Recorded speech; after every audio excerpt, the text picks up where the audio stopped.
Hey, comic lovers, EMoney and the old man here with you again. Happy New Year, everybody. Hope you guys had a fun and safe New Year's Eve, and you're ringing in the new year right. How come we don't have no party favors? You know, horns and confetti and crap. Do some digital confetti. I'm pretty sure you don't like those, but okay. Stupid.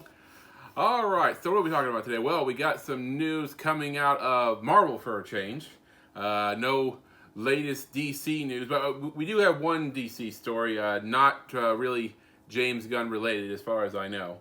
But yeah, we got all those coming up, and we have our comic book reviews and previews. And, you know, as promised, I give you guys a little update on my New Year's resolutions. Okay, so usually this is the part of the show where I say some clever line or quote that I heard on movies or TV shows this week. You couldn't think of anything, could you? I got nothing. Happy New Year. This is Back Issues. It is.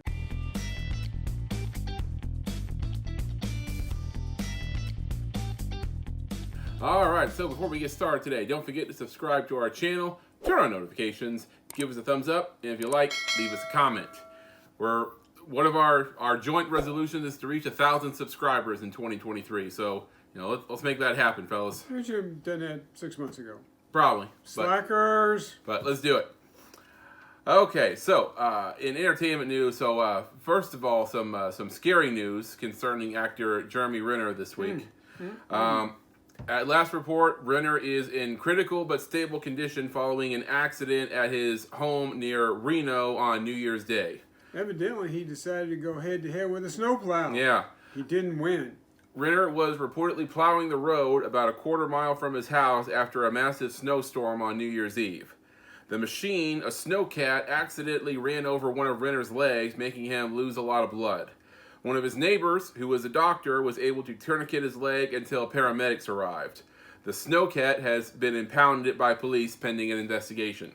Hey, I'm gonna check that sucker for Cujo effect. Right. See if it's got rabies. Yeah. So sources say that Renner's injuries are extensive, with other parts of his body injured along with his leg. Man, that thing tore him up. Yeah. So at the time of this recording, he is said to be in the ICU, having undergone emergency surgery for blunt chest trauma and orthopedic injuries, and is now in critical but stable condition.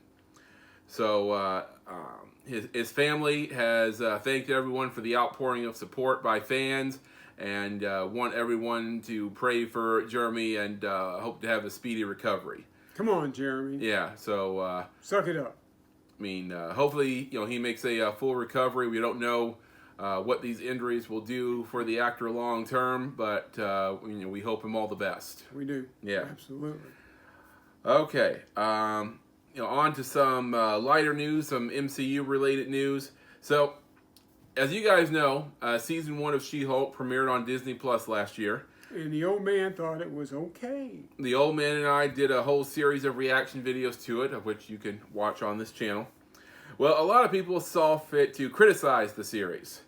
Some people thought the CGI was subpar, others hated the tone of the show, and some, well, as myself and the old man have said before, some haters just gotta hate. You know, I mean, and I've said it many, many times, and I'm gonna go out on a limb here. The Ben Affleck Daredevil movie was not that bad, but you gotta hate it. Yeah. Nickelback. Ain't nothing wrong with Nickelback. They're as good as 1,000 other bands out there, but you gotta hate them. Why? Because it's cool to hate them. Well, the old man don't give a crap about being cool. If I like something, I like it. If I don't like it, I'm calling it out. Right. I liked She-Hulk. Well, now, comic writer Dan Slott has taken a stand against the haters to set the record straight. Get him, son. Get him. Hey, in a tweet, Slott says, anyone saying that the Hulk TV show wasn't comic book accurate, I'm the guy who has written more issues of She-Hulk than anyone. I've read every single comic from every She-Hulk run, and I'm saying, for the record, it is the most comic accurate show in the MCU. I can't argue with that. Well, I read a lot of She-Hulk too.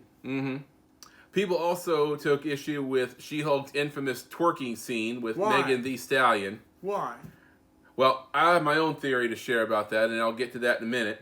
But, first let's hear what Slot has to say on the subject. So Slot went on to tweet, people arguing that the twerking scene in She-Hulk wouldn't have happened in the comics. Byrne had She-Hulk jumping rope in a bikini.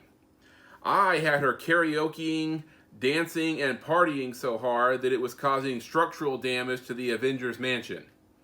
Is this the hill they want to die on? Yeah, people just got a bitch. I mean, it's ridiculous. Right. Now, here's for my 2 cents. When the scene happened, a lot of people would post a screenshot of the scene with the caption, Tony Stark died for this. Well, to that I say, you're damn right he died for that. For two women or any two people for that matter to be able to, dance and twerk to their heart's content and be alive and free to do it, that's exactly what Tony Stark died for, and I thank him for it. Is there something socially wrong with twerking, or is it just they were dancing? The only complaint I had about that whole scene is I didn't know what was her name? Megan Thee Stallion. I had no idea who she was, but I know now. Mm-hmm. Well, Dan Slott, that's the hill I'll die on, right there. I'm not picking no damn hill to die on. Screw that shit. Okay, so there you have it. On to some DC news. Supergirl star Jon Cryer confirmed last month that he will not be reprising his role as Lex Luthor for the upcoming Season 3 of Superman and Lois. So last year we learned that despite a few contradictions, that Superman and Lois, the show, exists outside of the Supergirl universe, which is part of the larger Arrowverse. Of course, they can't do any continuity. The now mostly dormant Arrowverse. So now Cryer has confirmed via Twitter that he will not be the Lex Luthor of the other separate universe. When one Twitter was upset about the news of the recasting, he said, if they want him to differentiate himself from Earth Prime, just ask Mr. Cryer to shave and put him in 2-piece suits instead of 3-piece suits. Well, Jon Cryer responded with, would have been fun. But also said, but I'm not sure I could have played Lex in Superman and Lois even if they wanted to do this. I'm supposed to start shooting a new series for NBC in February. He then goes on to say, and for the record, lost my place here. For the record, the folks at DC were very cool and gave me a heads up that the show was going in a different way with the character being, with the character before they started looking. So, most of the time, actors, they learn about this kind of stuff when it comes out in the this is still him talking. Most of the time, actors learn about this stuff when it comes out in the trades. I'm grateful they were classy about it. Okay, now, end quote. All right, can I interject? Okay. There are a bazillion hours and pages of comic book stories already out there. Mm-hmm. When we hit the silver screen or the TV or whatever, why do we always feel this inherent need to jerk it around all over the place? Wasn't nothing wrong with the original stories. Why can't we stick with the source material? I'm not sure what point you're making. Which thing you have an issue with? Let's see. Lex Luthor has never been played right. I'm sorry. I have to say that I think Jon Cryer has done one of the best jobs of a live-action He might be Lex Luthor. the best. Yeah. But when you've got talented actors out there, who was the guy in the movie I hated so much? Famous actor. Jesse something. Yes. Yeah. Eisenberg. Jesse Eisenberg. That's it. Oh, you sucked, boy. You're a great actor. That was not your role to screw up. Mm-mm. No. I mean, let's go back to Christopher Reeves. Mm-hmm. Gene Hackman. Gene Hackman, one of the best actors on the planet. Not your part. Not the way it was written. Really? You could do it, but they didn't. He was was a comic relief. Okay. How do you do Lex Luthor as comic relief? They did make him a little dopey, I guess. I mean, Smallville's Lex Luthor, the actor's name. Michael Rosenbaum. Yeah, he wasn't bad. Yeah. Well, I mean, the problem with him is he didn't really have a chance to be full-on evil Lex for very long. So, he was, a lot of the time he spent trying to be Clark's friend. So I feel the same way about the Joker. They haven't got it right yet. Why is it so hard? I mean, everyone thinks they need to reinvent the character and be different every time. Read 100 comic books with the character in it. There's your guy. Yeah. Do it that way. I mean, I don't know, why they have to change it up every time and do their own interpretation. Yeah, I saw this thing on concerning the way The Witcher was written recently, and it's the same thing with the writers as it is with the actors. See if I can bring it up here real quick. This guy, he commented on a review of The Witcher Blood Origins, and I love how he wrote this. He said, "Your writers literally have the easiest job. You read a book, then legally plagiarize it into film. All you have to do is keep their creative genius from massacring it. Just put in some stage directions and you've got the script. We don't want their rendition of The Witcher, I promise." So, I mean, it's the same thing with actors.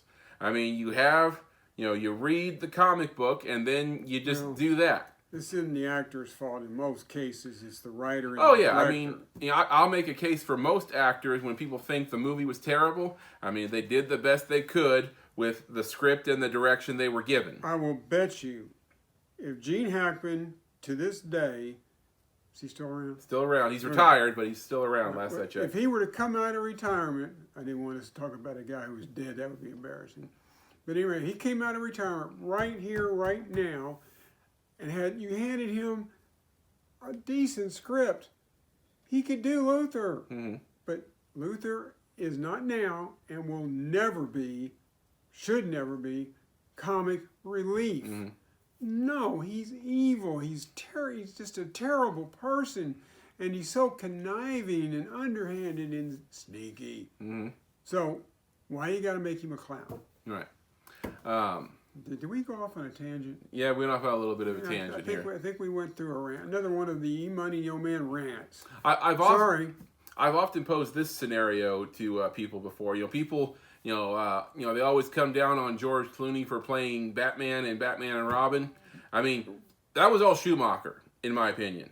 He I don't know if he wrote it, but he was the director, and Clooney had to work with the script they gave him. So I thought he was a good Bruce Wayne. My scenario that I pose to you is, imagine, George Clooney is in his prime, like, mid to late 30s, probably somewhere in there, maybe early 30s, and Christopher Nolan hands him the script for Batman Begins. Do you think Clooney would have done a good job in the role? Yeah, hell yeah. Yeah. I mean, I think he would have done really well with that. If circumstances had been a little different, Clooney had been born a little later in life, or a little later down the line, but I think he would have done really well. Let's go in a little different direction. Joaquin Phoenix as the Joker gets all the praise in the world. I'm not even going to talk about that other guy because I get angry. But that wasn't my Joker. It was not far off. But if you give Joaquin Phoenix a script with my Joker, then you'll be talking awards. Mm-hmm. Because he could tear that up. They just need to write the story right. And once again, that was an okay movie. I was all right with it. Okay, now, getting back on topic here so we can finish this up. No, we don't want to finish. Nothing. Now, I'm sad about the news about Cryer not coming back to the role because, to my great surprise, like I said, I think he is one of the best live-action Lex Luthors to date. I'm also relieved about the way DC did this.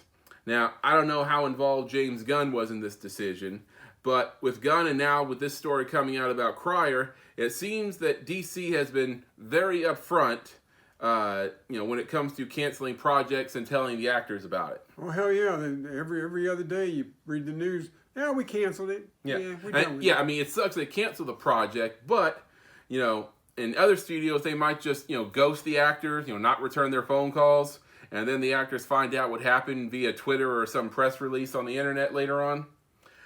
But with DC, to their credit, from what I've heard recently, they've been very upfront with them.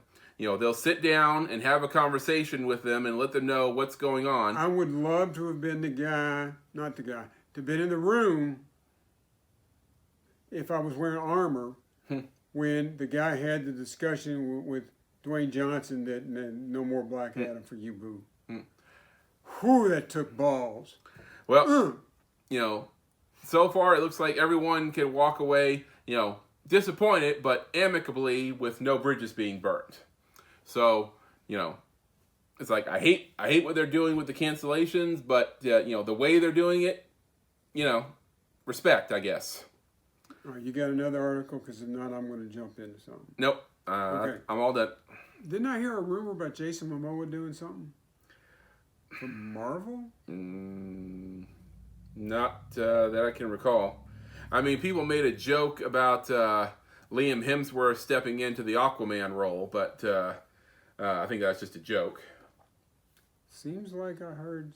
Oh, well. If y'all heard something, there's a thing that you can do where you type stuff. Yeah, I heard, some people want him to play Lobo, but that's DC stuff. That was it. That was it. Okay. I have no problem with him playing Lobo, but he's already Aquaman. I mean, if they're gonna, reboot the universe, then I guess okay, whatever. I don't know. He was such a good Aquaman. I don't want to mess that up. I mean, not many people can make Aquaman cool, so... No, I hated Aquaman. Right. Momoa was the first Aquaman that I actually could just stand. All right, so that is going to do it for entertainment news. What do you guys think of some of these stories? Let us know about it in the comments. All right, now let's get into some comic book reviews. Oh, hell, we haven't even done the reviews yet? No. Okay, let's go. All right, so first up on our mentions this week, we have 2 comic books. All right, now, we'll talk about Action Comics number 1050. And just so you know, we don't normally read Action Comics because, well, for one, I've not liked it in years. And so this is some sort of important issue because there's changing stuff up. Yeah, they did. Mm-hmm. They definitely did, but I don't know that we'll keep getting it. All right. Okay, so Action Comics number 1050. So, speaking of Lex Luthor, Lex has captured Manchester Black. Now, prior to this issue, Lex had made Manchester his spy to spy on Superman while he went out on a pretty long extended mission with him. Well, during that time, Manchester came to respect Superman and decided he didn't want to spy for Lex anymore. Well, Lex didn't take too kindly for that. So, excuse me. So Lex releases this signal all over the globe. Like, you remember in Men in Black 2, the giant neuralizer that they had on the top of the Statue of Liberty that made everyone forget about the alien landing? Well, it's like that, only across the entire planet. So, prior to this, Superman had been out. He had revealed his identity to the world, and everyone knew who he was now. That's why there was a force field dome protection over the Kent farm, just in case. Well, Superman goes back to the farm, and everyone's there, and then Perry arrives, and he sees Superman, standing in the Kent's kitchen, and he's like, what the heck is going on? And why are you here? Right. Well, the realization something happens to Perry is too much for him, where he has a cardiac event, and Superman finds out that everyone across the globe, save for everyone who was inside the dome, which was, the Kents, Lois, John, and John's boyfriend, everyone else was hit by the blast and has forgotten who he is, and that included Perry. Well, also, the members of the Justice League who have psychic defenses built into their bodies. Martian Manhunter? Right. They also weren't affected. So it's like, DC decided, that was, if it was a good idea at the time to make Superman reveal his identity, the story has run its course now, so, we're hitting reset. Pretty much what happened there. So from here, Lex approaches Superman, and, he, for all his talk about being a superior intellect and everything, he sure makes the same dumb decisions ever again. He talks too much. Yep. When early in the issue, when Manchester asked him if he wanted to know what Superman thought of him, and Lex is like, "Tell me," and he's like, "Nothing," and he starts laughing. It's like, all your years obsessing over him, like a lovesick tween, and the trillions you've spent to kill him or make him look a fool, and he don't think about you at all. And Manchester just laughs in his face. That would just really piss Lex off. And it did. So, Lex, true to form, he takes Superman on in one of his big giant Iron Man knockoff suits. And, things go about as well as you'd expect. But also, apparently, Superman, during his absence from Earth, he's picked up some new powers. And, of course, we haven't been reading it, so maybe they explained it. Apparently, Superman wasn't strong enough as it is. So... I can't imagine writing for Superman. Man, that would be tough. Guys, it's too much. Yeah. And he says, concepts like weight, distance, temperature, even space-time have largely lost their meaning for me. Jeez. It's like, if he wasn't a god before, he sure seems like a god now. See, that's the problem I have with the Marvel character, the Sentry. I think he's supposed to show up relatively soon. Too powerful. Yeah. It's too much. So, after all the threats, Lex made, like just in this issue, against his family, you'd think the smart thing to do would be, just drop him from the atmosphere of Earth. But, that's I'm not... launching him into the sun. But, of course, that's not what Superman's going to do. You would think that someone would just, play the villain and, just do it for him. Hey, Superman, I know you can never do it yourself, but, Deathstroke. hey. Yeah. Deathstroke. Deathstroke, isn't that... Not Deathstroke. Isn't it Deathstroke? Oh, Deathstroke. Okay, I was thinking of the Marvel Cyborg guy, but yeah, Deathstroke. If he excuse me, if he had the whim to do so, yeah, just do him the favor. Well, Lex keeps screwing everything up, and he's going to destroy the planet sooner or later. It's in your own self-interest to kill Lex. Yeah. All right, but anyways, Action Comics number 1050 ends up with 3.5 shields after we rounded it up. 3.5 rounded up. All right, next up. All right, one of the few Dark Horse comics we've picked up, and as long as I can remember, it's only Teenage Wasteland, number 2 of 4. Okay. So where we left off in the last issue, these teenagers, group of friends, they wake up after a party at their house, and the world has gone dark.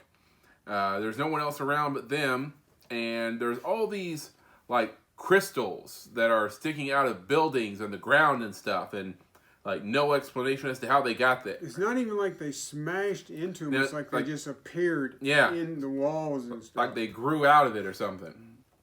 So what's going on? We don't know. I don't know. So they're looking around, and everything else is dark. There's seems to be no electricity or any people anywhere except for the local Shell station.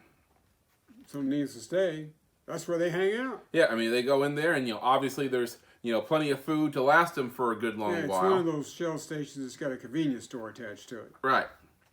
So they hang out in there for a little while and hope that someone comes around, but nobody does. So if there's till the food runs out, you're gonna have a hard time getting me out of there. Well, I mean, just sitting around and waiting for something to happen. I mean, I can see people going a little stir crazy about that. No, I don't get cabin fever. Well, I mean, did they have any entertainment source? I'm not sure they had any entertainment source. So. And there was no girls, was there? No girls. Mm. Yeah. So therein could lie the problem. You got plenty to eat, but nothing to do. So they decide that they're going to venture out and look for intelligent life out there. Well, they find some, or life, I guess. Yeah, I wouldn't push that intelligent. And you meet the kind of people that you might expect to meet, who are when the world is desolate but not completely empty yet. You meet those type of people. And the story goes from there, and a little bit of a startling surprise at the end of the issue. Mm. And these boys, they need to learn how to survive in this world pretty quick, because right now, I mean, they're kind of stupid. I mean, pardon the pun, but they had a store, conveniently, light up for them, right where they were, so they didn't really have to, scavenge or anything for food or survival. It was oddly, very oddly, just propped up there for them. So they don't know what happened with that, and so they have no survival skills. They need to figure things out pretty quick here. All right, it's only Teenage Wasteland number 2 out of 4 ends up with 3.5 shields after we rounded it up. 3.5. All right, that is our mentions for this week. Now on to our top 3. All right, number 3 on the hit parade is the last of a 12-issue miniseries. Should wrap the story up, right? Mm-hmm. DC versus Vampires, 12 of 12. Okay, so and the story like this, it goes about as well as you would expect in the final chapter, final issue, where the surviving human superheroes or surviving superheroes, they're fighting all the turned turned vampires, and Batgirl and Harley are going up to the tower to confront the Master, who is in Nightwing's body. And Nightwing, he comes up with all the the typical stuff like rule by my side. I could use you. You'll forever. Be you'll be my conscience, because I went too far maybe with killing so many people to get where I am and all that stuff. And of course you're hoping that Batgirl just stake the son of a bitch already. But things don't go as planned, and I don't know exactly what Batgirl expected going into it, but I don't think it was this when she went in. I think she expected to die. Well, you think it's all going to end here, but it doesn't. It ends on a pretty big cliffhanger here. I thought that was going to be the end of the story, but nope. Yeah. I guess they're going to do another miniseries and call it DC versus Vampires, something. Yeah. So, not the ending I was hoping for or expected. So, DC versus Vampires number 12 of 12 ends up with... the same old 3.5 shields after we rounded it up. 3.5 shields, rounded up. Yeah. I almost diverted points for subverting expectations, but, whatever. All right, so, keep in mind, this is the week that most of the Marvel comics at our local comic book shop, Comic Book World, were destroyed by a burst pipe.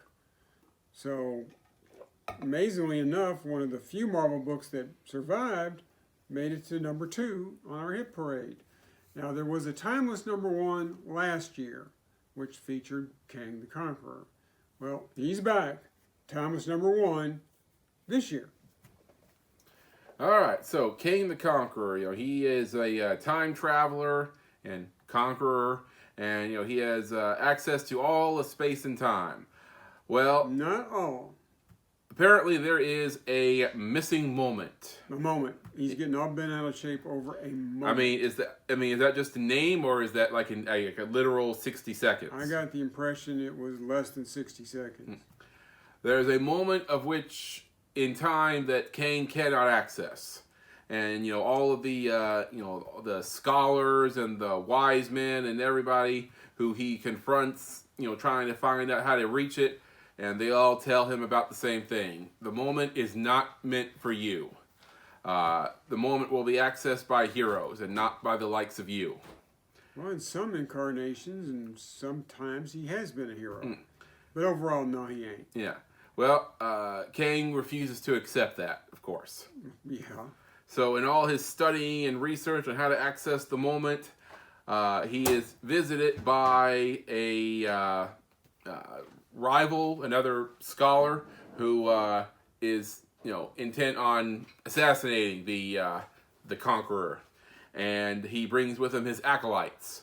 So it's pretty much, Kang has to run a gauntlet of all of these warriors who are looking to kill him to prevent him in his quest for the moment. So, pretty, action-packed and, time travel hijinks to boot in all this. And it leads into a story that is set to happen this year. Not in Timeless, because it's just a one-shot here. Yeah, I think it's continued in Avengers. So it says to be continued in 2023. So we'll see what becomes of the Conqueror in his quest for the moment. So Timeless #1 ends up at our #2 spot with 3.5. No rounding, just 3.5 shields. 3.5 out of 5. All right, and then finally, a DC book. Detective Comics number 1067. Okay, so there's a new battle going on in Gotham with these people who are sort of Ra's al Ghul-like, but they're not Ra's al Ghul. And, they come from a distant land, and, they're like, these, people have been around for a long time, and, they're looking to, take Gotham from the outside. So basically, we're talking a new story arc. Pretty much. Well, one of their warriors was in a fight with Batman in the previous issue, when they were fighting below the streets of Gotham in the sewers when a pipe burst and the whole area flooded, and this freezing water washes over, and Batman and his combatant are frozen solid.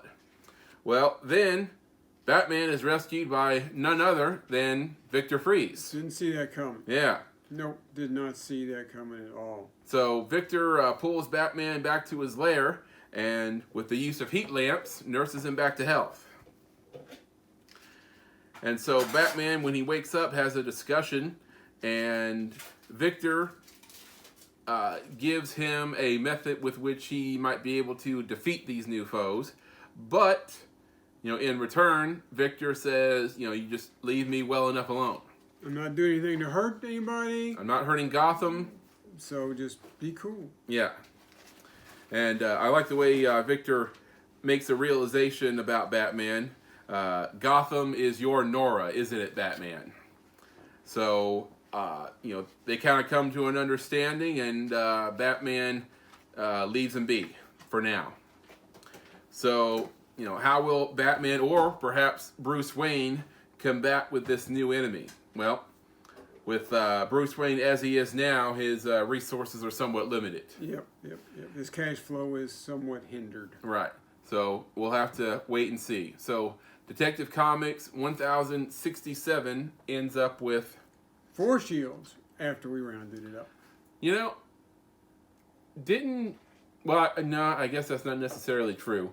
Because I was thinking, Superman came out before Batman did, or he debuted before Batman did, but yet Detective is, higher up than Action is right now. But, Batman didn't appear until number 27. So, therefore, Detective Comics would be higher up in their number than Action Comics would. Well, let me throw another curve at you. Action was weekly for a long time. Oh, it was. Now, Detective was weekly for a few months, but Action was weekly for a year or so. Huh. Okay, well there you have that. All right, so what's coming up this week, old man? All right. Now, you know how we were missing most of our Marvel books this week? Mm-hmm. Well, due to the same burst pipe, DC shipped 2 weeks worth of books because of the holidays. They wanted to make sure everybody got their books. So unfortunately, this week's DC books, they were on the bottom of the pile of new comics, and a whole bunch of this week's DCs got destroyed. So last week Marvel, This week, DC. Now, some people might be thinking, well, why don't you just go to another comic book shop? No. Like, that's some loyalty, why don't you? I mean, for one thing, people will do that, which means when the comic books get reordered and brought in, you won't be able to sell them because people have already bought them. Right. That's just taking it on the chin. And I have no desire to cause any harm to comic book world. Yeah. So when they get them in, we'll pick them up. But the good news is this week we only had 3 DC books. And the ones that I assume we won't get, Dark Knights of Steel, The Joker, The Man Who Stopped Laughing, and Batman. Now, I'm really sad about Batman because I think that was a new story arc with Chip Zdarsky.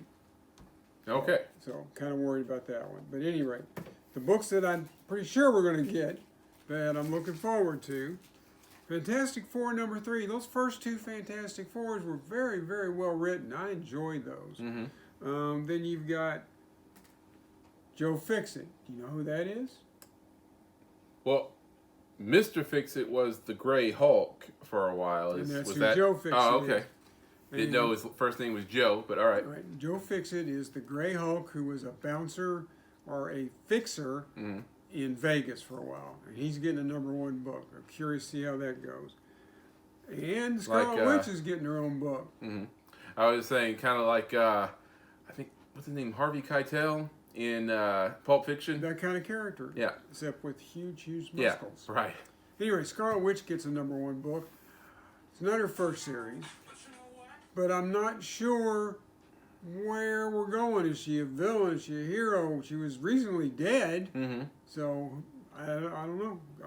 We're going to find out, though. And a book is coming out with its 3rd issue that we've been enjoying a lot from Marvel, Secret Invasion. Okay. Really been enjoying that one.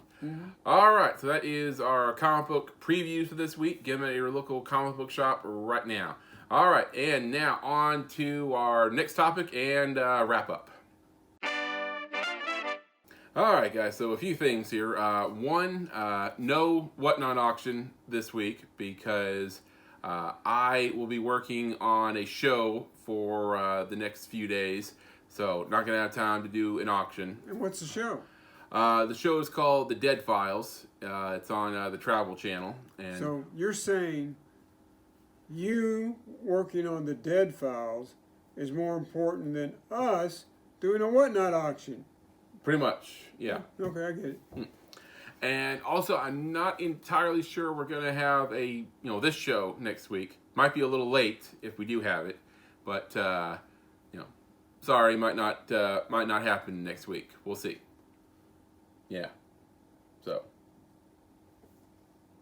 you'll be all right. You'll be all right. All right. Also, we'll give you guys some news. I told you we'd keep you up to date on all of our conventions and events in 2023. Well, we just got word this past week of a convention in mid-February, I think. I think it's like the 18th. Okay. It's a Saturday. There's a fair chance that we will be doing that one. It's not written in stone yet. Haven't nailed it down just yet, but there's a fair chance we will be doing that one, and we'll give you guys more details when it's official. All right. So next topic, as promised, I told you guys that I would be keeping you up to date on my New Year's resolutions for 2023. It's a way to keep me honest and focused on my goals if I tell you guys about them. You put it out there to the world, so now you can't cop out. Right. Okay, so I told you guys I weighed in at my doctor's appointment on the 22nd, December 22nd, and to my surprise, that I had lost 9 pounds in the last 6 months because I wasn't really doing anything. Well, since that weigh-in, I have lost another 7 pounds between then and now. So I'm on the right track here, and things are looking good. That's why we got to do a back issues episode next week, so we can get the update. Right. And no, I'm not going to tell you the actual weight. You can just, I'll just tell you how much pounds I've lost. I don't even know the actual weight. Right. Don't really care, but and one of my goals this year is to fit back into some of my cosplay that I got too big for in the last year or so. Yeah, he got chunky. Yeah, so I'm on my way, and hopefully I stay on track. I've been on the treadmill every day this year, which is the last 3 days. But okay, hopefully I'm gonna move up to P90X in the next few weeks. So EMoney used to do P90X. yeah, I graduated P90X. I did the full 90 days at one point. I thought it was nuts. Yeah, so that was the lowest weight I'd ever been at. So hopefully I will get on that in the near future. My other New Year's resolution was that I told you guys I'm working on a screenplay, and that I'm hoping to finish it, have the first draft at least, by June 1st of this year. Well, I almost was going to tell you that I didn't write any this week because New Year's started January 1st, and I hadn't written anything between then and now. But it just so happened that earlier today I found myself alone for about an hour. So instead of killing time on YouTube or whatever, I got on the computer and I started writing. And I wrote a little over 3 pages for the script. That's actually a lot. Yeah. So 20 pages plus 3, so I'm at 23 out of what should be about a minimum of 90, but I may go over. The average script, assuming a movie is between 90 minutes to 2 hours, you want the script to be between 90 and 120 pages. So another 3 pages added to the script. All right, so that is my New Year's resolutions updates and updates on what we're going to be doing in 2023. Also, almost forgot, reaction video later this month for The Last of Us on HBO Max. Unless you got some silly something else going on that you can't do it. We'll see. Well, when you guys, all subscribe and, we can get our YouTube channel monetized and, you bring a couple thousand friends with you to watch it, then, maybe I won't need to take as many jobs anymore. Okay. It's on you all now. Right? It's all your fault. All right, guys. So if I don't see you next week, we'll see you in 2 weeks. All right? We'll see you sometime. Excelsior. All right, true believers. On that note, what can EMoney and the old man do on back issues that you would find more interesting or your friends would find more interesting than what we do now? I'm pretty game, but the only thing I'm not going to do, I'm not going to twerk. No. Well, I mean, Give someone me said 10,000 subscribers, by God, I'll twerk. I mean, you put it out to the internet. What do you want me to do that you'll find entertaining? I mean, they're gonna give you some jackass stunt to do. I'm not doing that. Like, shoot yourself out of a cannon, old man. No. No. All right, we'll see you later.